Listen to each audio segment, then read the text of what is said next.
What's going on, everybody? It's Richie with Hybrid Athletics. I'm in week 4 of my Veterano-X workout program. If you've been following along, you know I'm taking a minute off the rest periods each week. Since it's week 4, I'm down to 2-minute rest periods, and today is my leg raise day.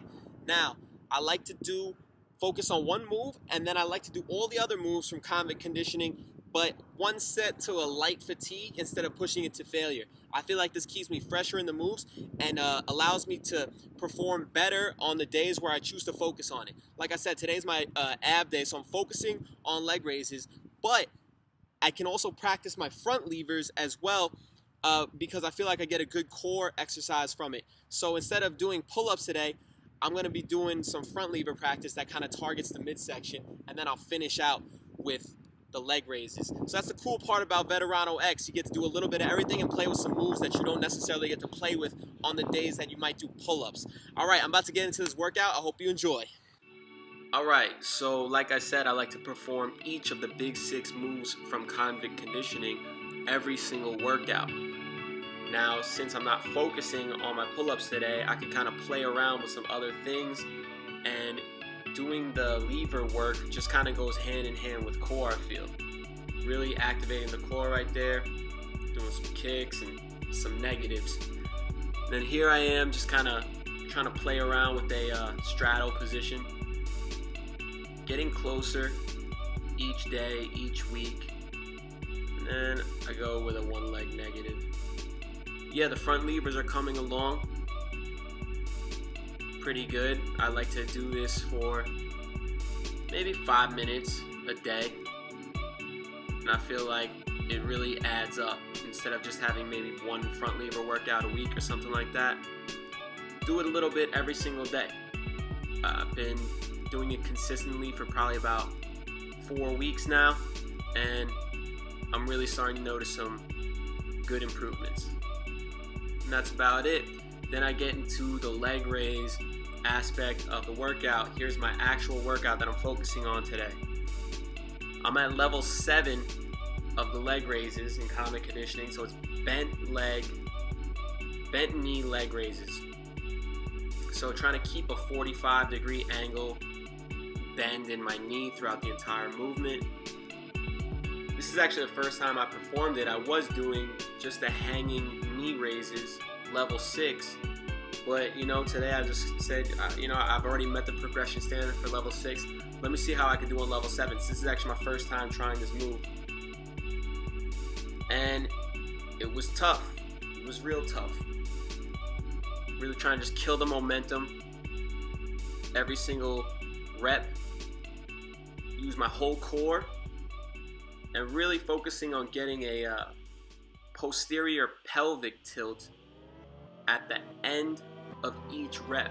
I feel like it really magnifies the intensity of every single rep. So I took a 2-minute break, and then here's set 2. You can tell it's already gotten exponentially harder, especially this being the first time I'm doing the movement. I was wearing my skate Vans today too, which are a little bit heavier than my normal shoe. I don't know if that had something to do with it or not, but if it did make it harder, there's nothing wrong with that. It's always good to make the exercises as difficult as possible while still being able to maintain good form. Speaking of good form, it's starting to deteriorate here. As you can see, I'm starting to swing. And that's about it for that set. Yeah. I also like to play around with the grips. You'll notice I had a narrower grip for the last set. I had a overhand grip for the first set. And here I got a wider neutral grip for this particular set. So this will be my 3rd and final working set for the main movement, which would be the hanging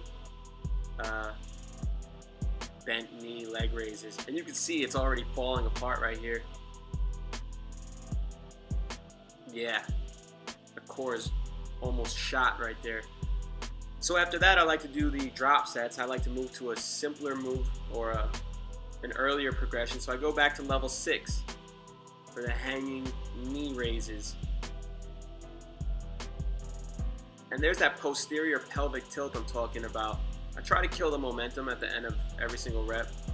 Sometimes there's a little bit there, but I don't consider tilting the pelvis to be part of the momentum. That's something that I just add in because I feel like it engages the core a lot better. Trying to come to a stop and then get that last rep. Alright, so I was pretty shot by there, so I go to an even earlier progression and go to step 5, lying leg raises. Again, you can see that posterior pelvic tilt I'm talking about. Each rep, I kind of bring my back off the ground slightly, making sure to only use the core though.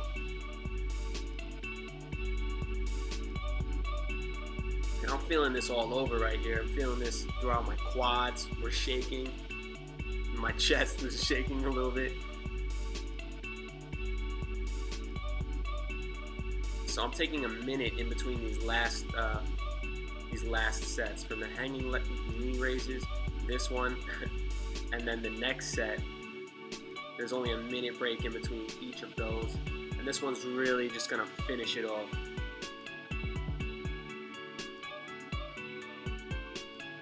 Yeah, when I'm struggling to get double-digit lying leg raises, I know the workout was a success. So just trying to get results, and I'm trying to get results using the most efficient methods possible. And the most efficient methods possible is making every single rep, every single movement as difficult as possible, keeping tension throughout the body, not doing hour-and-a-half workouts anymore. Just getting in, killing it, getting out. That's it, guys.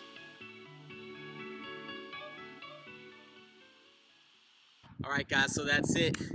Veterano-X ab routine. I feel shredded right now. Like I said, I'm keeping the workouts short. I'm making them as hard as I can for myself. Every single movement, every single week, trying to find ways to make it more and more difficult. Try it out for yourself, see how it works. Alright guys, if you liked the video, go ahead, leave me a like. Don't forget to subscribe because I got plenty more content on the way. And if you have any questions or comments, leave them in the box below. I'll get back to you as soon as possible.